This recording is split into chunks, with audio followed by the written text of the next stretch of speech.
What's up everybody, this is Tucker from MACkiteboarding, and today I'm going to bring you a new review on the wingboard from KT. This is the Ginxu 2 Pro Carbon. I have here the 60 liter that I've been riding for a while now. Really loving this board. Huge improvement from the Ginxu V1, if you ask me anyway. And I'll talk you through some of the unique features on this board and then give you my review after riding it here in a little bit. All right, so what we have here is the Ginxu Pro 2 Carbon from KT, Keith Teboul, legendary shaper. This guy can make everything that rides on the water. He is a genius. Always love his designs. Really always somebody to look for when there's something new coming out.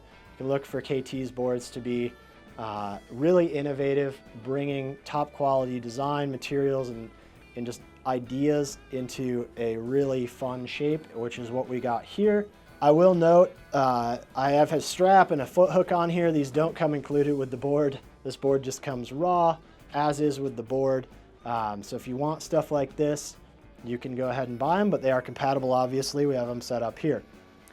All right, so let's give you a quick look at the board here. This is the 60 liter. It is 5'3" by 22 1/4. We have the Ginxu step bottom. This concept was introduced last year with the Ginxu version 1. This year it's mellowed out a little bit. The overall volume is a lot more balanced. It's a lot lighter weight, which is a huge improvement. And just overall, this board is going to be a better choice for your average rider to pro in this design versus the version 1. So if you've ridden the V1 and you're like, it wasn't for me, don't close yourself off to the V2. It's an entirely new animal. It is much improved. I was kind of hit and miss on the V1. There are reasons I liked it, reasons I didn't. But the V2 I am super stoked on, and there's a few reasons for that. So let's take a quick look at it here. What we got is sort of a surfy outline, fairly narrow, a little bit longer compared to most 62 liter boards. So what that does, it gives you a surfier performance and easier ease of use. And if you're leveling up into a smaller board from a larger board, this is going to be much easier to ride than most 60 liters on the market. The other thing it does is it makes the board much thinner. So this board is much tighter contact with the foil, which gives you a lot more intuitive response and high performance. Definitely a better sense for where the bottom of your board is, where your wingtips are, and how far you can push that. It just feels like a smaller board than it is really, but still packing adequate volume in here to make it really easy to ride and adequate volume in lighter winds. You have a fairly low entry rocker here. There's just enough there where it recovers well, it rebounds well coming off jumps, but it's not so scooped that you're pushing a lot of water here, so it's quite efficient. Got a little bit of a hull entry here into a double concave through the belly, dropping off in the Ginxu, and then we're dead flat out the tail. So that gives you a really nice mounting spot for your foil. Also a really efficient, clean release off the tail, which just helps you build speed really easily and come off the water super easily, especially with this step bottom.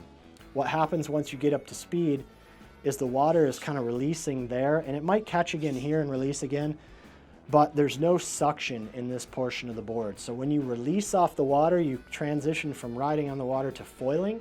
This board releases so smoothly. A lot of the times you're foiling before you even realize you've lifted off, and it is super clean, super smooth, and just really easy to use.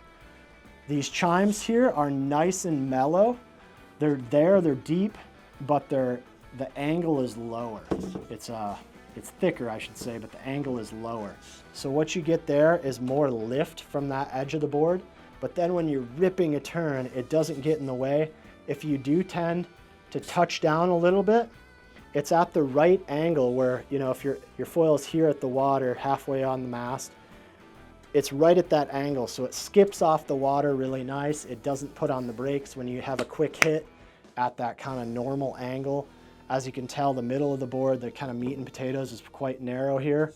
So that all just makes it a really smooth board. If you're doing foam hits in the waves, recovering, touching down and all that, you know, riding through those minor touchdowns and keeping speed is just So easy. It makes your foiling so much more fun and high performance when you're not scared to touch down a little bit. You can really push your limits and then recover easily from it rather than falling and it becoming this huge pain in the neck. So bottom shape, huge fan, very fun for the kind of riding I do, which is more surfy free ride with a little freestyle mixed in, but also just your day-to-day cruising and racing around. So it's been great for that. There's a new pad on this board this year. It is a very fine corduroy. It's, you can hear it, but it is very fine compared to a lot of other corduroy pads in the market. It's dense enough that you're not bottoming it out. It doesn't feel super, super soft, so it's very responsive. You feel all the little micro movements when the foil is moving, which just makes it that much more easy to control and know what's going on under the water where your foil is. But it's grippy. It almost looks flat, but when you look at it, there's little corduroy running vertically here. And then obviously you have your indicator lines here with the dots, stripes that let you know where you are on the board. These stripes are kind of landing between your feet. These little dots are right about where you put your back foot, kind of in there. So those are visual and then tactile indicators as you're riding. We've got more dots up here to show you, okay, this is where the edge of the board is, where you might stand at certain points. And then these little notches here, which for me were great indicators for where my knees were when I was knee starting this board.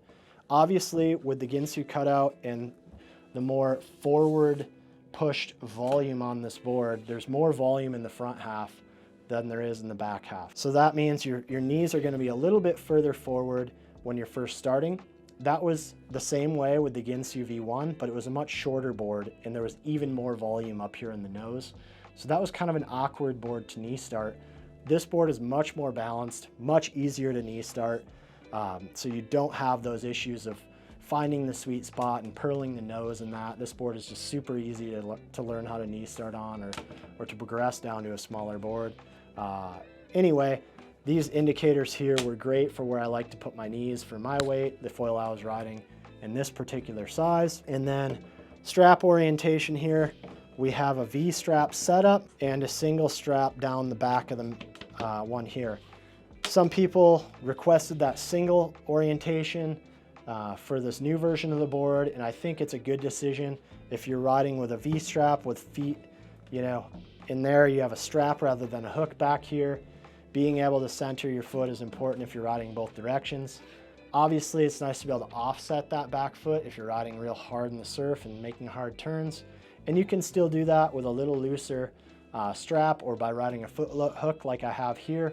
That way you have the option to hook in and send a jump, or you can also move your feet around actively here as you're surfing around and cruising, so you don't need to always be in that back strap.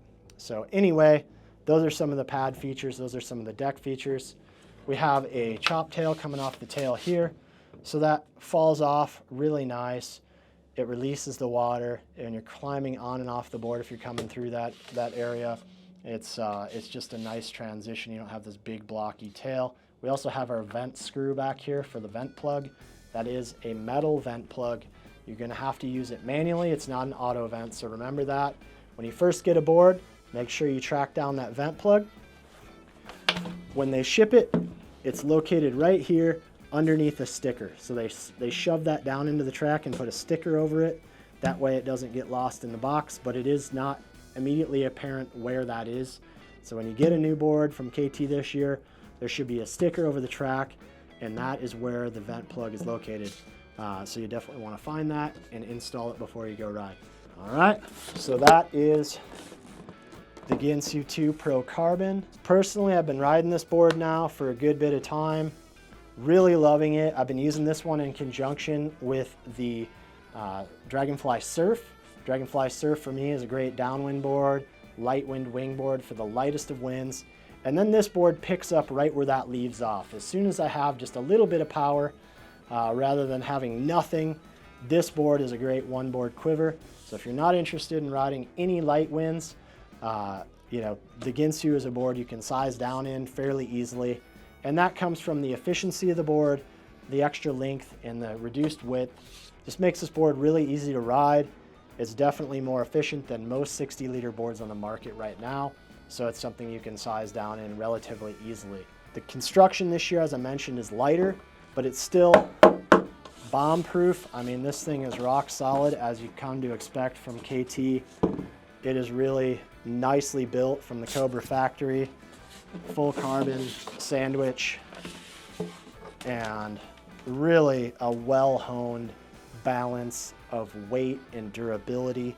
This is a board I've beat on pretty heavily. Haven't had to do any repairs. There's no deck dings or anything like that, even though I've been landing hard on it, throwing it in the truck, and having a lot of time on this, having a lot of fun. So for me and where I'm at, this is a great one-board quiver, high performance one-board quiver. Pair it with a downwind board or a bigger mid-length board for light winds, and you got yourself a really sick complete quiver. Really can't say enough good about this board. So, always like to say something negative about boards, and I have kind of a hard time picking on negative for this board, honestly. I really enjoy it. I think they really nailed the dimensions. I think for me, I could have gone with a little narrower belly here and narrowed out the nose just a little bit, just to make it a tiny bit more surfy, but then it would remove a lot of the freestyle performance. Freestyle, you want to be able to land hard, rebound, take back off, but you don't want a real big board. So it's a perfect blend between the surf and the freestyle and high-end performance riding, and I think they've really walked that line well without pigeonholing it into only freestyle or only surf. Really, this board does a lot of everything really well. You just pick the right size. All right, so that's been the Ginxu Pro 2. You can contact us here at the shop for availability, or if you need any help picking a size, we'd be happy to do that, get you set up with the right quiver so that you're not missing any days out there on the water. This has been Tucker with MACkiteboarding, and we'll see you next time.